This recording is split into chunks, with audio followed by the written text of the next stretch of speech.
Now, do you feel like wandering through the ancient city of Palmyra in Homs in Syria, or ambling around Aleppo? Or why not visit the Nouri Mosque in Mosul in Iraq? Ancient cities badly destroyed in recent years by the Islamic State group, but now part of a virtual reality tour here in Paris.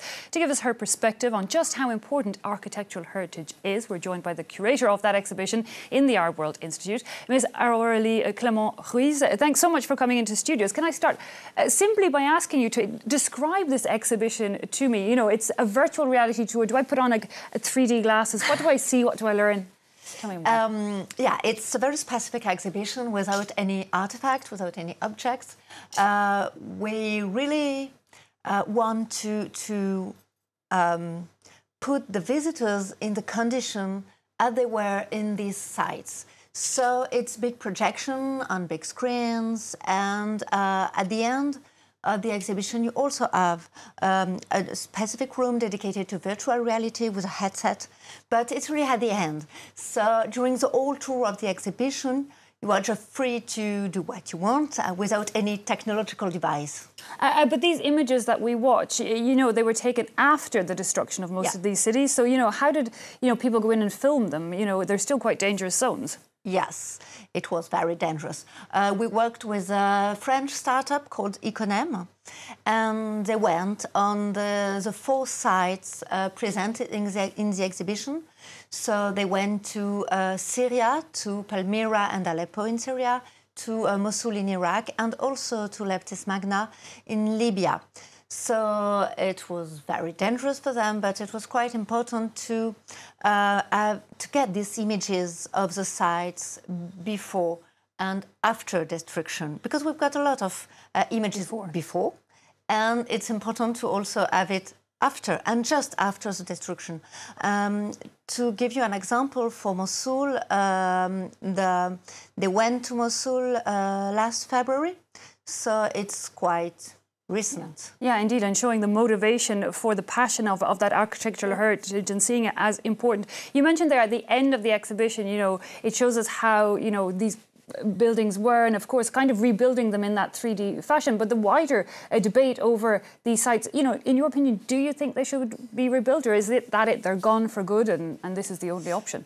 It's very difficult to give one answer to this question. It's a real debate now. For example, for Palmyra in Syria, it's very complicated because it's a Roman site dated from around the 2nd, 3rd century. So ISIS destroyed Roman antiquities. So what do you want to do now? Do you want to rebuild it as it was at the beginning or just before destruction? It's a real question. And it's also part of history. It's totally different for Aleppo or Mosul because it's cities, people live there.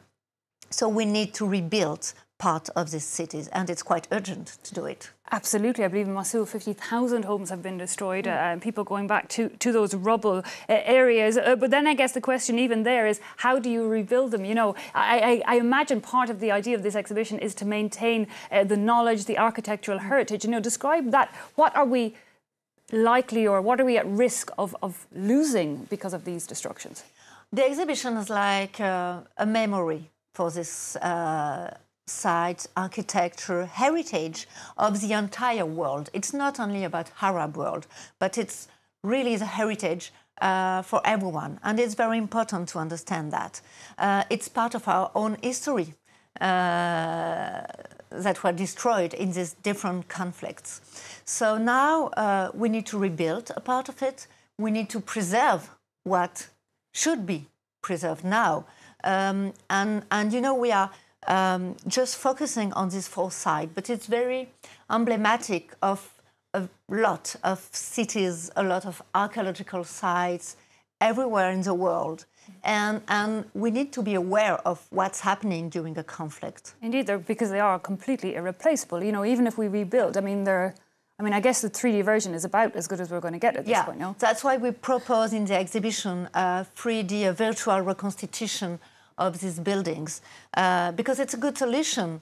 To try and give us an idea of what we've lost. Now, this exhibition in the Arab World Institute here in Paris is on display until the 10th of February. Afterwards, does it tour the world? Can other people? Yes, I hope that this exhibition will tour in Europe and also in the Arab world. Okay, Miss Aurélie Clemente-Ruiz, thanks so much for coming in and giving us a hint as to what we might discover there. I'm certainly interested in going to head along. So Aurélie Clemente-Ruiz there of the Arab World Institute.